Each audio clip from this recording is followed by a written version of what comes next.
Sensation, le MAG. Bonjour à tous, bienvenue sur Sensation en association avec TV78. Je suis aujourd'hui avec Sania Tsvetkova, secrétaire générale de Londe à Vélizy. Bonjour. Bonjour. Alors Londe est une salle de spectacle située à Vélizy. Vous proposez tout au long de l'année des spectacles, des expositions ou encore des rencontres. Quels sont les objectifs en termes de culture de votre salle de spectacle ? Alors l'objectif, c'est à la fois de s'adresser au plus grand nombre et de montrer une excellence artistique, aussi une diversité, aussi bien dans les disciplines choisies que dans les propositions, dans les esthétiques, dans les artistes. On accompagne à la fois de jeunes artistes, mais aussi on a des têtes d'affiche.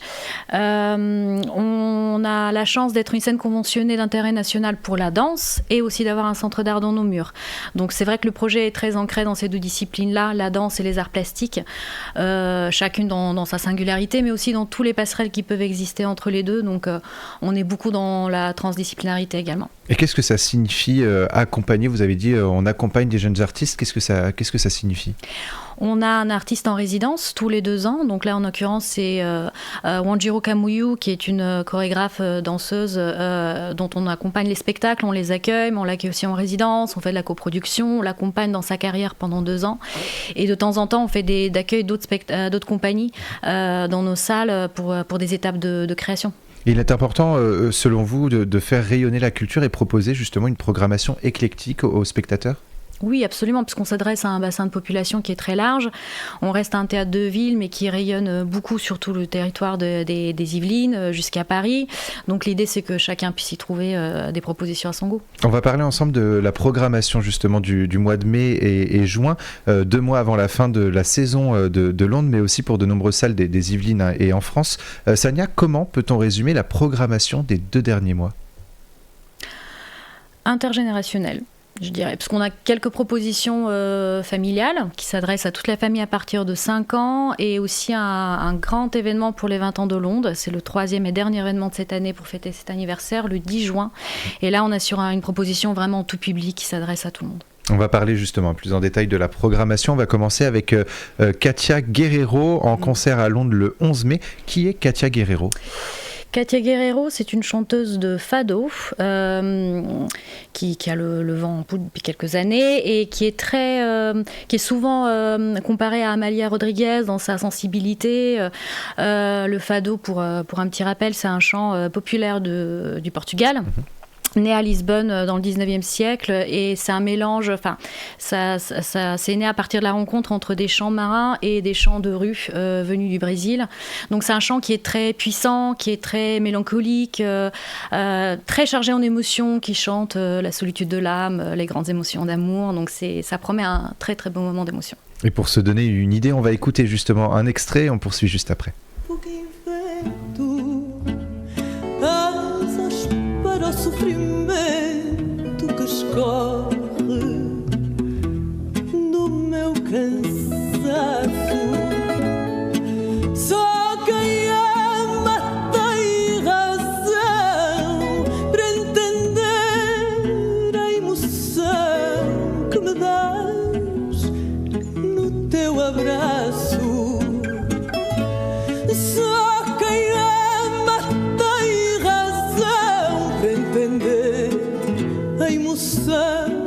Que me dás no teu abraço. Eu quero lançar raízes e viver dias felizes na outra margem da vida. Donc Katia Guerrero le 11 mai à Londe, qui sera à découvrir à Londe. Le 16 mai, vous proposez du théâtre avec le spectacle Les Règles du jeu. Qu'est-ce qui attend le public pour cette soirée ? Quelles sont les thématiques abordées ? C'est un spectacle de théâtre pour les enfants à partir de 8 ans. Et c'est une proposition qui aborde le thème de la guerre à travers le regard d'enfant. Donc c'est l'histoire de 2 enfants, Nada et Holdo, qui se retrouvent tous les jours à la même heure dans les ruines de leur école, pour jouer, mais aussi se poser de questions. Qu'est-ce qu'on fait quand tout est perdu après la guerre? Est-ce qu'on reste? Est-ce qu'on reconstruit des choses? Est-ce qu'on part? Mais ce qui est très bon dans le spectacle, c'est grâce à leur imaginaire, ils vont reconstruire tout un monde. Et Lorraine de Sagazan est une artiste qui sait vraiment prendre des thématiques qui peuvent être un peu lourdes et en faire quelque chose de très très lumineux, de très très beau, avec beaucoup d'espoir. soir. Et pourquoi les règles du jeu est un spectacle à ne pas manquer selon vous ? Justement parce que ça aborde des thématiques qui je trouve que c'est très important d'en parler avec des enfants parce qu'ils y sont confrontés de toute manière. Ils en entendent parler tout le temps, que ça soit à la radio, à la télé, sur les réseaux sociaux et souvent... ils y sont confrontés un peu sans filtre et là ça propose une lecture qui est... Enfin déjà le regard artistique permet une espèce de distance et ça ouvre un espace de dialogue donc on peut en parler dans un cadre qui est sécurisant, qui est avec de la distance et moi je découvre le spectacle en séance scolaire dans un autre lieu et les gamins avaient des questions très très pertinentes à la fois, l'échange était très très riche avec la compagnie donc je trouve que c'est important d'avoir ces moments-là. Et le 24 mai le spectacle À poil accessible à partir de 5 ans, que va raconter la pièce ?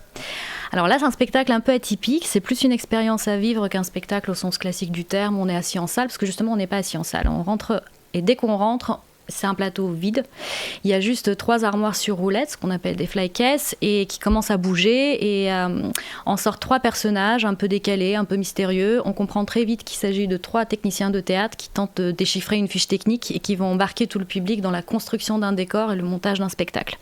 Donc c'est à la fois très pédagogique et ludique. Et la metteur en scène, Alice Laloy, elle est également marionnettiste, plasticienne.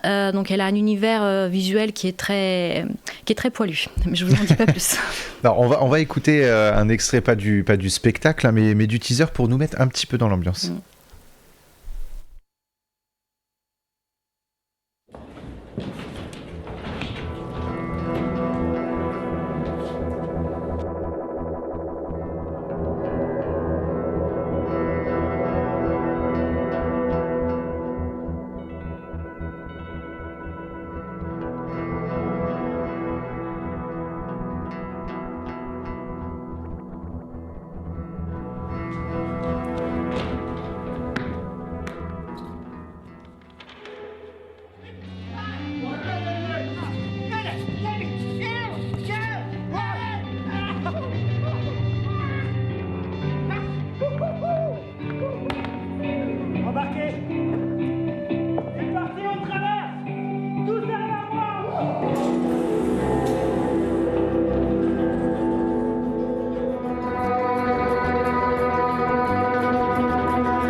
À poil donc le 24 mai à Londres et des séances scolaires seront prévues entre le 22 et le 26 mai. On passe maintenant au mois de juin. Le 10 juin, vous proposez une performance avec le spectacle Bodies in Urban Space. Qu'est-ce que ça signifie ? Qu'est-ce que signifie déjà une performance et qu'est-ce qui nous attend pour cette soirée ?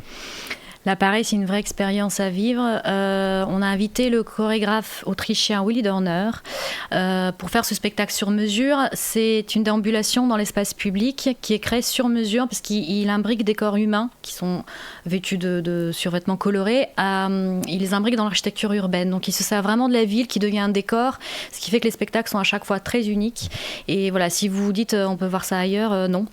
On est les seuls à le faire en France cette année. Ça a été vraiment une invitation pour les 20 ans parce que on voulait fêter ça avec tout le monde et proposer quelque chose de gratuit et qui poétise vraiment l'espace public. Donc on vient de faire le casting là le 18 juin, ça y est, on a nos 20 performeurs et le spectacle sera créé pendant une semaine avant la semaine du 5 juin et il y aura 2 représentations à 11 et à 18h. Donc pour bien comprendre, les spectateurs déambuleront avec Willy Dorner dans les rues de Vélizy. Oui, c'est ça. Il y a 20 performeurs qu'on va retrouver dans des positions improbables dans la ville et on suit ce parcours-là qui change carrément notre regard sur l'espace public. Donc une représentation à 11h, une autre à 18h. Combien de temps dure justement une représentation ? Une petite heure. Après, ça dépend aussi du groupe parce que plus le groupe est grand, plus les déplacements sont un peu longs. Mais il y a à peu près 20 spots, 20 arrêts tout au long du parcours. On va pouvoir retrouver les performeurs. Et le même jour, vous proposez un ciné-concert. Quelle est la thématique de ce ciné-concert ? On s'est dit qu'on voulait faire la fête jusqu'au bout de la nuit. Donc, on s'est dit, après la 2e de Willy Dorner, pourquoi pas organiser un ciné-concert sur le parvis de Londres, puisque ça sera le point d'arrivée de la déambulation. Et on a choisi Frankenstein, qui est un classique du cinéma. Et on a passé commande à Joachim Latarjet pour la musique. C'est un artiste aussi qu'on aime beaucoup à Londres, qu'on accompagne souvent. Donc ça sera l'occasion de faire un pique-nique en plein air et profiter de ce classique. Et on en parlera dans une prochaine édition, mais jusqu'au 1er 1er juillet, les citoyens peuvent découvrir l'exposition Les Vagues, donc à Londres, à Vélizy. Merci beaucoup, Sania Tsvetkova, d'avoir été avec nous sur Sensation. Je rappelle que vous êtes la secrétaire générale de Londres à Vélizy. Pour plus d'informations, on peut se rendre sur le site londe.fr.